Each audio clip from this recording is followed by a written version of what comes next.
तृतीय सेमेस्टर के विद्यार्थियों को डाक बंगला उपन्यास के लिए स्वागत है। आज यह तीसरा भाग है या तीसरा दिन का वह पाठ है। अभी तक हीरा का परिचय हम पढ़ते आए हैं। यह डाक बंगला उपन्यास कमलेश्वर के द्वारा लिखित है। ये तो मैंने इसके परिचय के साथ बता दी है। अभी सन्निवेश ऐसा आता है, हीरा के सम्मुख अभी सोलंकी आया है, अर्थात इसके पहले का कुछ भाग तो हमें याद करना चाहिए। सोलंकी आया है और उनसे हीरा पूछती है, क्या आपको देना है, पीने के लिए क्या देना है, क्या दूध दे दूंगी। तो सोलंकी कहता है, जो पिला दो। सोलंकी ने कश लेते हुए, ये कश लेना दम लेते हुए उसे कहता है, और आप तिलक जी को क्या चाहिए। जो मर्जी हो, मैंने जवाब दे दिया। अर्थात मुझे क्या चाहिए आपकी मर्जी है, आप जो देते हैं हम पी लेते हैं। देख भी तो लूं कि साथ में क्या है, चाय कॉफी या ओवल्टीन। कहती हुई हीरा सामान की ओर बढ़ी। अतः घर में क्या है देखती हूँ कहकर वह अंदर चीजों को लेकर की ओर आंखें दौड़ाती है।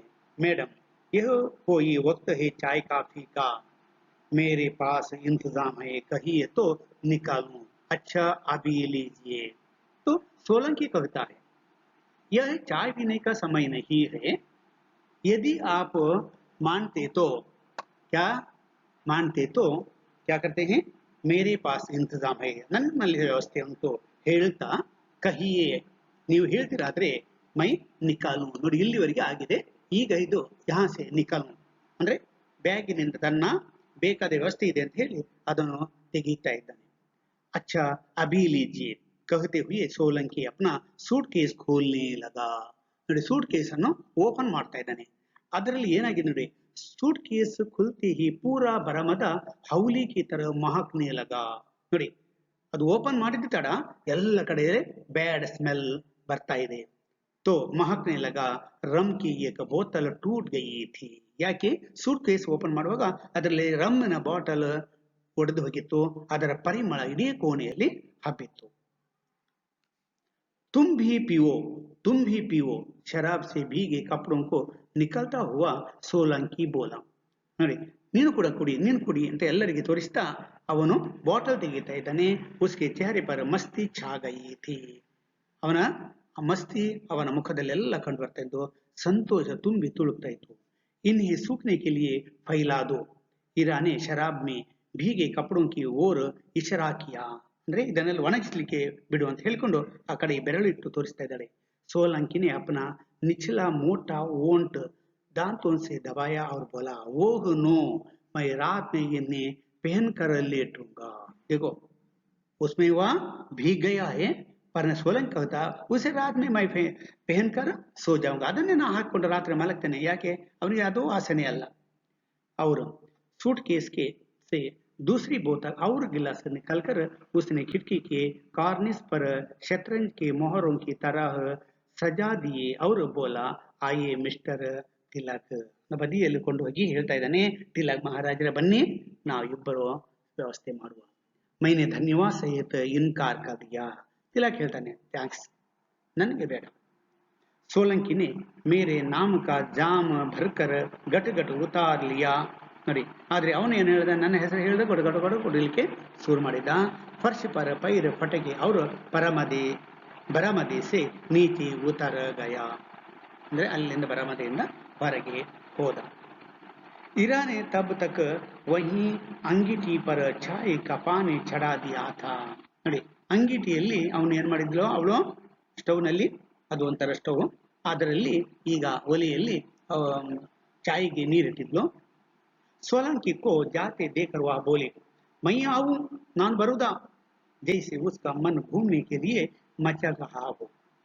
जरूर जरूर सोलंकी की आंखें पहले से बड़ी लग रही थी. अपनी साड़ी को पकड़कर ऊंचा उठाते हुए हीरा बरामदे से नीचे भीगी भीगी घास पर कूद गई. देवदार की छतरीदार शाखों पर बूंदे अब भी चमक रही थी. ದೇವದಾರು ಮರಗಳ ನಡುವಿನಿಂದ ಹೋಗ್ತಾ ಇದ್ದಾಳೆ. ಹುಲ್ಲಿನಲ್ಲಿ ಇನ್ನೂ ಓಸ್ಕನ್ ಕ್ಯಾ ಹೇ ಐಸ್ ಇಬ್ಬನಿ ಅದು ಕಂಡು ಬರ್ತಾ ಇತ್ತು. अब भी चमक रही थी, ಹೊಳಿತಾ ಇತ್ತು. नदी का शोर दूर था, बादल काफी नीचे थे, चारों ओर निस्तब्धता छाई हुई थी. इधर उधर टापुओं की तरह उभरी हुई चट्टानों और लंबी लंबी घास से भरे असमतल मैदान में सोलंकी और हीरा चले जा रहे थे. मैं चुपचाप बैठा देखता रहा. उन दोनों की पीठ दिखाई दे रही थी. वे कभी निछाइयों पर चले जाते, कभी ऊपर आ जाते, जैसे वे लहरों पर सवार हों, डूबती उतरती किश्ती की तरह. उनके आकर हो छोटे होते गए और वे लकीरों के पुतले लगने लगे.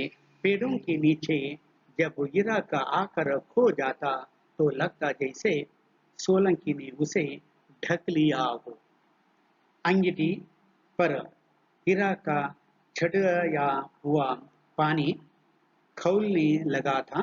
उसे उतरकर मैंने नीचे रख दिया. आधे घंटे बाद जब वे दोनों लौटे, बारिश फिर होने लगी और मैं एक किताब में डूबा हुआ था. अंगिटी राख से भर गई थी. अंगिटी ಭಸ್ಮದಲ್ಲಿ ಅಥವಾ ಬೂದಿಯಿಂದ ತುಂಬಿ ಹೋಗಿತ್ತು. हीरा एकदम भीगी हुई थी. मैंने नजर उठाकर देखा तो वह तौलिए से मुंह पोंछ रही थी और सोलंकी वैसे ही कुर्सी पर बैठा अंग्रेजी गीत की धुन गुनगुनाना शुरू कर चुका था. ओ लव मी टेंडर. अरे अभी कुछ पिया है, ಮಸ್ತ್ ಹೋಕರ ಗಾನೆ ಲಗಾ ಹೇ. ಕುಡಿತದ ಅಮಲ್ನಲ್ಲಿ ಈಗ ಹಾಡ್ಲಿಕ್ಕೆ ಶುರು ಮಾಡಿದ್ದಾನೆ. ಯಾವ ರೀತಿ? ಓ ಲವ್ ಮೀ टेंडर, ओ ओ ओ लव मी. बीच बीच में वह अपने मोटे होंठों को गोल करके सीटी बजाता था. इस तरह गोल करके सीटी बजाता और बूट से फर्श पर थाप ಅಂದ್ರೆ ಕಾಲಿನಿಂದ ಹೀಗೆ ಬಡಿತಾ ಇದ್ದಾನೆ. ದೇತಾ ಜಾ ರಹಾ ಥಾ ಅಂದ್ರೆ संगीत ಅವನ ಬೂಟ್ ಕಾಲಿನಿಂದ ಬರ್ತಾ ಉಂಟು. और मुंह से वह आवाज देकर गाना गाने लगा है. किस अवस्था में? पीने की अवस्था. मेजर साहब ने तो अपना इंतजाम कर लिया है, आप चाय बनाकर पी लीजिए, नहीं तो सर्दी लग जाएगी. मैंने हीरा से कहा तो अपना नाम सुनकर सोलंकी ने स्वर धीमा करते हुए बड़ी साफ नजरों से मुझे देखा. हीरा चुप ही रही, जैसे उसने सुना ना हो. कोलाई से लौटने वाले अभी तक वापस नहीं आए थे. कमरों में सांकलें चढ़ी हुई थी. हीरा कपड़े बदलने के लिए स्थान खोज रही थी. मैंने उसे चौकीदार की कोठरी और किचन की ओर इशारा करके जगह सुझाई. तब तक सोलंकी ने उठकर एक कमरे की कुंडी खोल दी. आप इसमें चली जाइए, कपड़े बदलिए. उसने दूसरों का सामान रखा है, आपने खोला क्यों? हीरा ने कहा तो सोलंकी ने बात काट दी. अरे आप जाकर कपड़े बदलिए, कोई कुछ कहेगा तो मैं देख लूंगा. बट्टे बदला इसको नान नोड़ते. हीरा कमरे में घुस गई. मैं हर बात को गौर से सुन रहा था. ಈಗ ಇವನು ಏನ್ ಮಾಡ್ತಿದ್ದಾನೆ? ಎಲ್ಲ ಮಾತನ್ನು ಕೇಳ್ತಾ ಇದ್ದಾನೆ. ಯಾರು?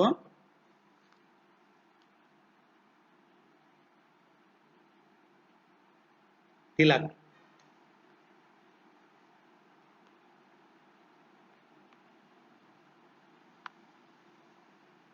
हीरा भीगे कपड़ों में लिपटी अंदर चली गई थी, लेकिन उसका सूटकेस बाहर बरामदे में ही पड़ा था. उसने बदलने के लिए कपड़े नहीं निकाले थे. मैं सोच ही रहा था कि हीरा सूटकेस उठाने आएगी कि सोलंकी ने एकदम उसे उठाया और भिड़े हुए कीवाड़ों को पेल कर भीतर घुस गया. कपड़े तो इसमें ही आपके। मैंने अंधेरे कमरे में तेज नजरें डाली, बाहें कोने की ओर सिर्फ सोलंकी की पीठ दिखाई पड़ रही थी। फिर एक आवाज सुनाई दी, इसे रख दीजिए, मैं निकाल लूंगी। सोलंकी हंसता हुआ बाहर आया और मुझसे बोला, मोमबत्ती है। मैं मना नहीं कर पाया, क्योंकि झूठ बोलने के लिए वक्त की जरूरत होती है।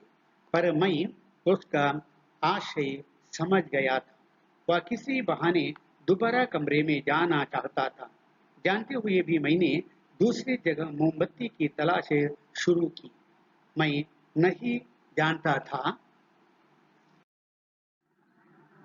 कि सोलंकी की इन बातों को ईरा किस तरह ಗ್ರಹಣ कर रही थी. ಸೋಲಂಕಿಯ ಮಾತನ್ನು ಯಾವ ರೀತಿ ಗಮನಿಸ್ತಾಳೆ ಎಂಬುದು ನಾನು ನೋಡ್ತಾ ಇದ್ದೆ. ತಿಲಕ್ ಹೇಳ್ತಾನೆ. इतने में ईरा कपड़े बदलकर बाहर आ गई.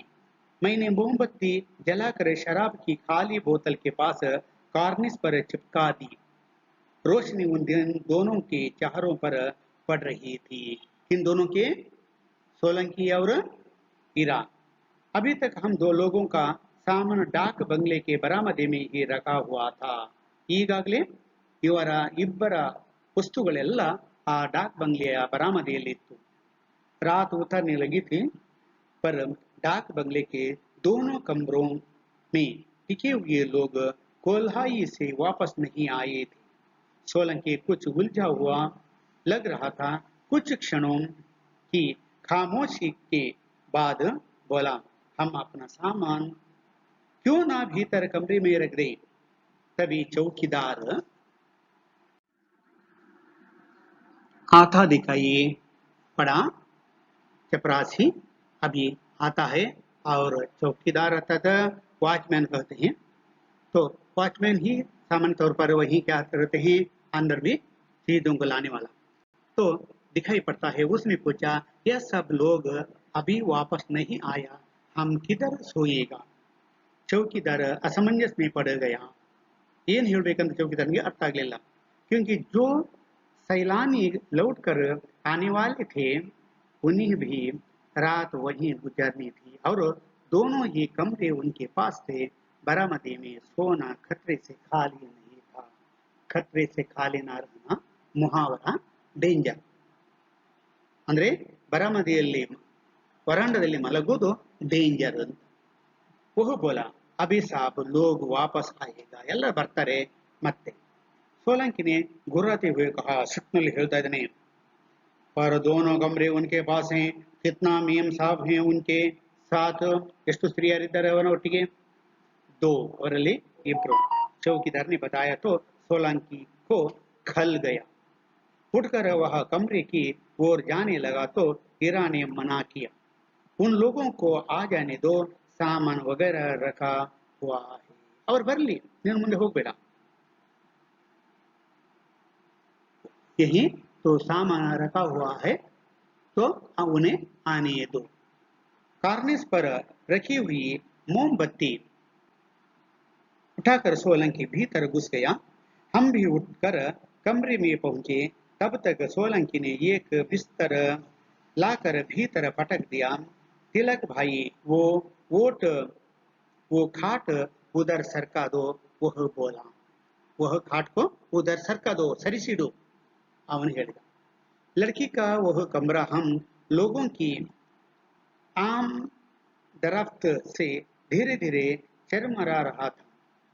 फायर प्लेस पर मोमबत्ती चिपकी हुई थी और उसकी पीली रोशनी में कमरे की हालत उजागर हो रही थी. कमरे में सैलानियों का सामान बिखरा हुआ था. हर चीज अस्त व्यस्त थी.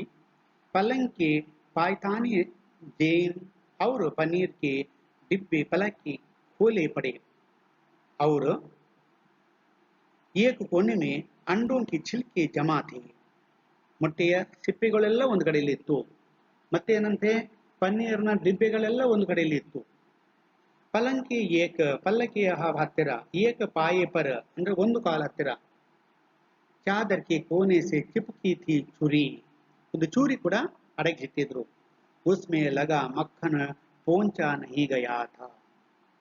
कमरे भर में सिगरेट के टुकड़े बिखरे हुए थे और पलंग के एक और प्लेट में सास से के कुछ बचे हुए टुकड़े आधे पिए सिगार की तरह रखे थे।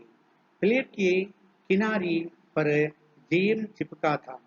दूसरे कोने में एक सूटकेस और पलंग के नीचे होल्डाल खुला हुआ पड़ा था।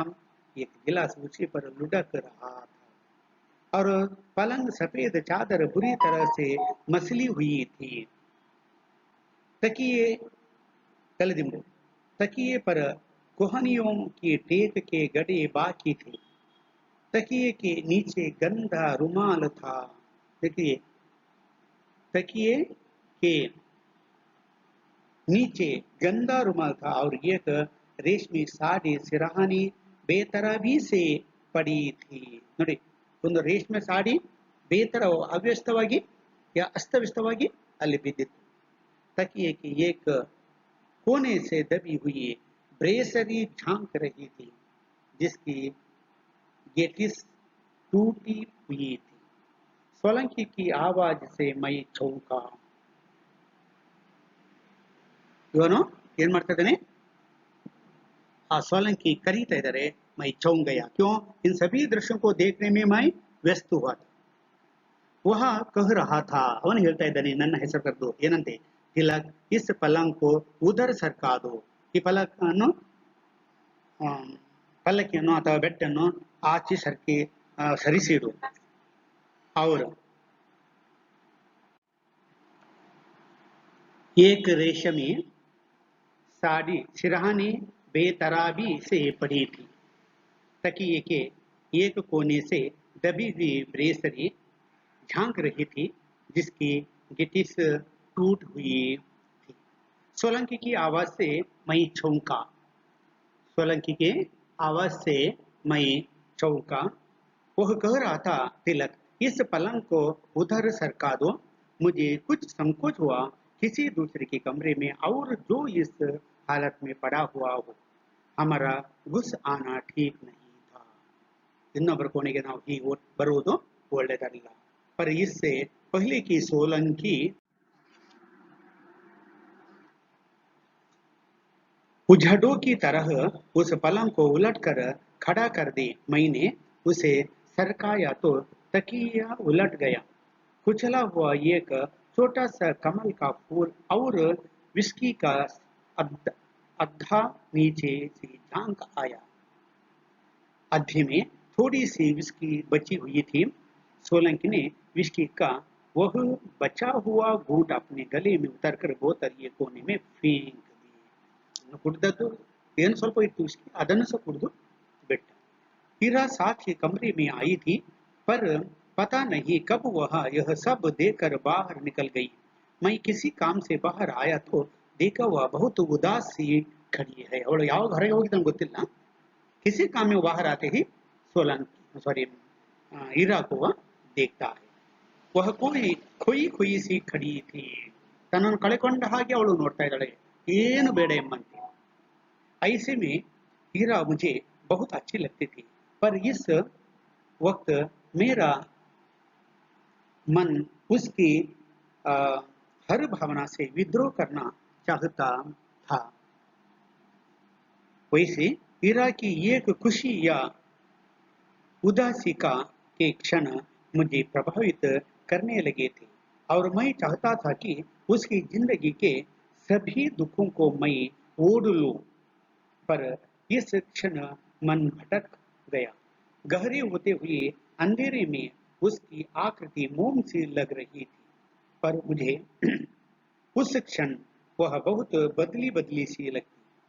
मेरी आंखों के पर्दे पर मैदान की लहरों में हीरा और सोलंकी के डूबते उतारते चित्र थे और मन अपने में भीतर भीतर घुमड़ रहा था। तभी दूर पर टॉर्च की रोशनी दिखाई पड़ी और 2 मिनट के भीतर ही कोल्हाई से लौटने वाले सैलानियों के घोड़े डाक बंगले के दूसरी तरफ वाले बरामदे के सामने रुक गए। 2 घोड़ों पर 2 खूबसूरत औरतें थकी सी बैठी हुई थी। हाथ का सहरा देकर साथ के आदमियों ने उन्हें उतार और वे सहरा लिए ही कमरे में दाखिल हुई। सोलंकी कमरे में ही था और पलंग को उठाकर सीधा कर चुका था। बेहद थकी होने के कारण वह खूबसूरत औरत जो आगे आगे आई थी शायद एकदम लेटना चाहती थी। कमरे में खड़े सोलंकी को देखकर उसकी फौजी आदमी अपनी हरी जीन की पेंट पर बेंत चटकाकर एकदम बिफर उठा। Why why have you done this? What right you had? You Solanki कद में उसके बराबर था। वह अविचलित सा खड़ा रहा और उस आदमी की जबान लड़खड़ाते देख वह बोला, this is a dak bungalow, you see, not your college. गरम गरमी बढ़ती जा रही थी और वह फौजी आदमी तथा सोलंकी दोनों झगड़ रहे थे। हमें भी जगह चाहिए, बरामदी में सो सकता है कोई, सोलंकी बोल रहा था। I thought you would understand our point, chowkidar told me you और ये कर्नल इन द आर्मी। अपने गुस्से में वह फौजी चीखा था, आई में भी ये donkey in the army but why did you review? तभी हीरा भीतर चली गई और दरवाजे के पास टिटक गया था। मैं हीरा को देखते ही उस फौजी का पारा एकाएक उतर गया। वह एक क्षण खामोश रहा।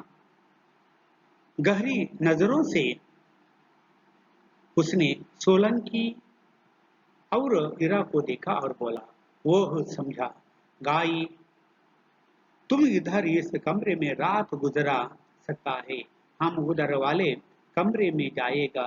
ठीक है, हम लोग तो आज सिर्फ सोना चाहता है, गहरी नींद और कुछ नहीं।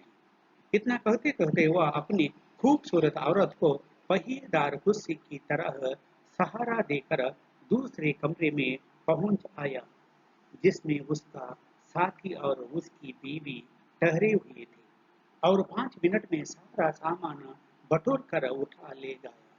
चलते चलते उसने सोलंकी से हाथ और बोला, पलंग भी आपके लिए है, ठीक है? और वह जोर से हंसा। मुबारक डाक बंगले की रात मुबारक। मैं एक दर्शक की तरह यह सब देखता रहा और पहली बार मुझे लगा कि यह सब मेरे बर्दाश्त के बाहर है। मुझे वापस पहलगाम लौट जाना चाहिए। मन में बहुत से चोर होते हैं, कुछ ऐसे होते हैं जो बेहद परेशान करते हैं। आखिर रात नीचे उतर आई और दूर बहते कोल्हाई के पानी का शोर साफ हो गया। आसमान भी साफ हो गया था। बावजूद सारी जिद के मैंने अपना बिस्तर बराबर में ही लगाया था और मोमबत्ती की रोशनी में पड़ने की कोशिश करता रहा था। सर्दी बहुत थी और लपेटे हुए कंबल के कारण ऐसा महसूस कर रहा था कि जैसे मैं किसी अस्पताल के बेड पर लेटा हूं और सारे शरीर में चुस्त पट्टियां बंधी हो। दरवाजे के पास हीरा का पलंग था। उधर वाले कोने में फर्श पर सोलंकी सोया हुआ था। पता नहीं कब लगा कि यह सब सपना है। हर जिंदगी एक डाक बंगला है। देखिए, यह हर जिंदगी एक डाक बंगला है। तो डाक बंगले के समान क्या है? डाक बंगले में लोग आते हैं और जाते हैं जीवन में, और कुछ लोग आते हैं और जाते हैं। डाक बंगले में पीली पीली मोमबत्तियां जल रही थी और दूर पर बहती नदियों का शोर है। चारों तरफ चीड़ और देवदार दो तरह के वृक्ष हैं। उनका जंगल है। ये बहुत लंबे होते हैं और अनगिनत पेड़ हैं पर सब अपने में अकेले हैं, दूसरों को साथ नहीं देते। उसी तरह इस डाक बंगले में रहने वाले भी एक दूसरे से साथ नहीं देते, जिस तरह चीड़ और देवदारू वृक्ष के समान। और तभी जब मेरी पलकें भारी हो गई आई थी, मेरी बंद आंखों में एकाएक